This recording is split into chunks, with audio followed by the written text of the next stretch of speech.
गणेश जी का विवाह किससे और कैसे हुआ? गणेश जी भगवान शिव और देवी पार्वती के पुत्र गणेश जी की पूजा सभी भगवानों से पहले की जाती है। प्रत्येक शुभ कार्य करने से पहले इन्हें ही पूजा जाता है। गणेश जी को गणपति के नाम से भी जाना जाता है क्योंकि यह गणों के देवता है और इनका वाहन एक मूषक होता है। ज्योतिषी विद्या में गणेश जी को केतु के देवता कहा गया है।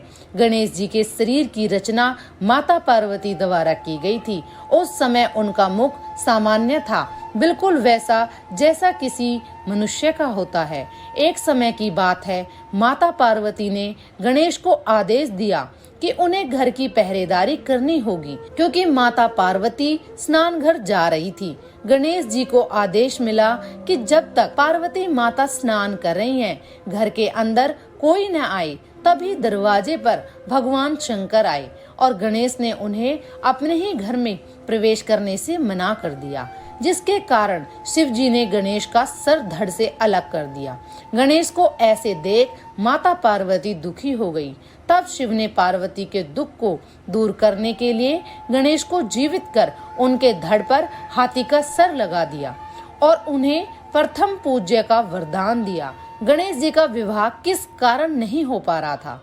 गणेश जी के 2 दंत भी थे जो उनके हाथी वाले सिर की सुंदरता बढ़ाते थे, किंतु परशुराम के साथ युद्ध करने के कारण गणेश जी का एक दांत टूट गया था। तब से वे एक दंत कहलाए जाते हैं। 2 कारणों की वजह से गणेश जी का विवाह नहीं हो पा रहा था। उनसे कोई भी सुशील कन्या विवाह के लिए तैयार नहीं होती थी। पहला कारण उनका सिर हाथी वाला था और दूसरा कारण उनका एक दंत। इसी कारणवश गणेश जी नाराज रहते थे। गणेश जी का विवाह किससे और कैसे हुआ? जब भी गणेश किसी अन्य देवता के विवाह में जाते थे तो उनके मन को बहुत ठेस पहुंचती थी। उन्हें ऐसा लगा कि अगर उनका विवाह नहीं हो पा रहा तो वे किसी और का विवाह कैसे होने दे सकते हैं। तो उन्होंने अन्य देवताओं के विवाह में बाधाएं डालना शुरू कर दिया। इस काम में गणेश जी की सहायता उनका वाहन मूषक करता था। वह मूषक गणेश जी के आदेश का पालन कर विवाह के मंडप को नष्ट कर देता था, जिससे विवाह के कार्य में रुकावट आती थी। गणेश और चूहे की मिली भगत से सारे देवता परेशान हो गए और शिव जी को जाकर अपनी गाथा सुनाने लगे, परंतु इस समस्या का हल शिव जी के पास भी नहीं था। तो शिव पार्वती ने उन्हें बोला कि इस समस्या का निवारण ब्रह्मा जी कर सकते हैं। यह सुनकर सब देवतागण ब्रह्मा जी के पास गए। तब ब्रह्मा जी योग में लीन थे।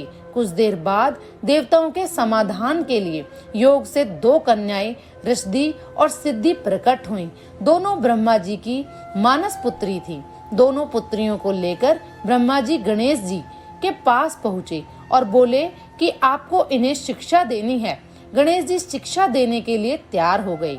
जब भी चूहे द्वारा गणेश जी के पास किसी के विवाह की सूचना आती थी तो रिद्धि और सिद्धि उनका ध्यान भटकाने के लिए कोई न कोई प्रश्न छेड़ देती थी। ऐसा करने से हर विवाह बिना किसी बाधा के पूर्ण हो जाता था।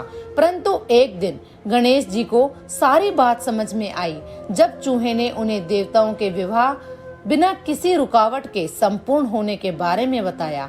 इससे पहले कि गणेश जी क्रोधित होते, ब्रह्मा जी उनके सामने रिद्धि सिद्धि को लेकर प्रकट हुए और बोलने लगे कि मुझे इनके लिए कोई योग्य वर नहीं मिल रहा है, कृपया आप इनसे विवाह कर लें। इस प्रकार गणेश जी का विवाह बड़ी धूमधाम से रिद्धि और सिद्धि के साथ हुआ और इसके बाद उन्हें 2 पुत्रों की प्राप्ति हुई जिनका नाम था शुभ और लाभ। जय श्री।